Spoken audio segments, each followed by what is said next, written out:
मेरे भाइयों दोस्तों, आप किसी भी दारुल अफ्ताह में चले जाएं तो आप तो सैकड़ों की तादाद में ततूत मिलेंगे जो थे बाद हजरात वो ततूत बेचते थे। आप हमें बताएं कि हमारी बीवी तो किसी से मोहब्बत हो रही है और वो हमसे तलाक बांध रही है, हमारे छोटे छोटे बच्चे भी हैं, बताओ हम क्या करें। एक दारुल अफ्ताह में साथ देता जिस पर एक शो न लिखा था कि जब मेरी रात वक्त आँख खुली तो उस वक्त मैंने क्या देता। मेरी बीवी बेड पर मौजूद नहीं थी तो जब मैंने बैठ रहा था देता तो मेरी बीवी सोफे पर लेटी मोबाइल फ़ोन के अंदर मसरूफ थी किसी के साथ, लेकिन अब वो मुझसे तलाक मांग रही है। और कहा तो मेरा एक छोटा सा बच्चा भी है। ये वाक़यात मैंने बहुत से सुने आते, बीवियों ने शोहर के पीछे उनकी इज्जत की नीलामी थी, उनकी इज्जत पर डाटा डाला, लेकिन जब पतरे जाने का खौफ हुआ, डर हुआ तो फिर तलाते बांधना शुरू था। हालांकि मेरे नबी पाक हज़रत मोहम्मद सल्लल्लाहु अलैहि वसल्लम ने फरमाया, अल्लाह रब्बुल इज़्ज़त को जायज़ कामों में जो सबसे नापसंदीदा चीज़ है वो तलाक है।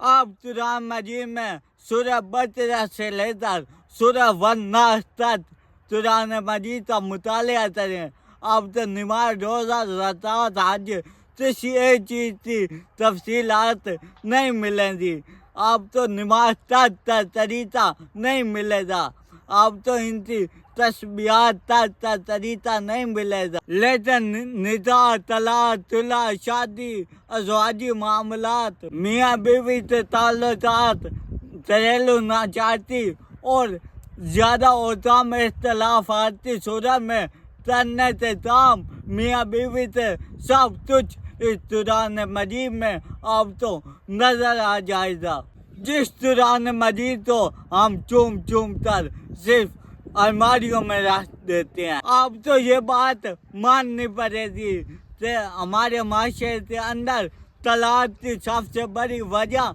अदम बर्दाश्त है। हज़रत उमर रज़ी अल्लाह तआला अन्हु ने फरमाया था कि जब दीन रात माद के अंदर आता है तो दीन रात की दलीज पर आता है, लेकिन जब दीन औरत तक पहुँच जाता है तो 7 नस्लों तक दीन आ जाता है। कुर्बानी, सार, मोहब्बत, भाईचारा ये सब कुछ कुरान मजीद की डिक्शनरी में आ जाते हैं।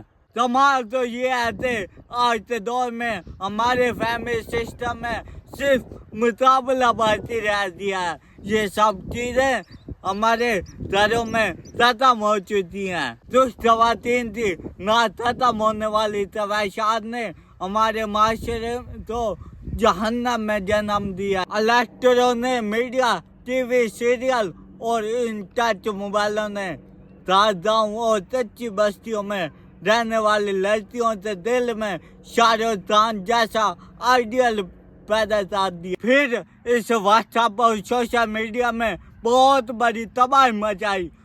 पहले लड़कियां नाराज होती थी, उनकी नाराजगी थी रसाई उनके अब्बा और अम्मा के पास भी नहीं होती थी। सुबह शाम को कहा जाता, दो बहुत मोहब्बत से बोल देता, आइसक्रीम खिलाने ले जाता और किसी टहलने से बांधने बैठ घूमता फिरता फसलों में, और इसी तरह सारे दिन तक गुस्सा और शैतानियत रफा दफा हो जाती।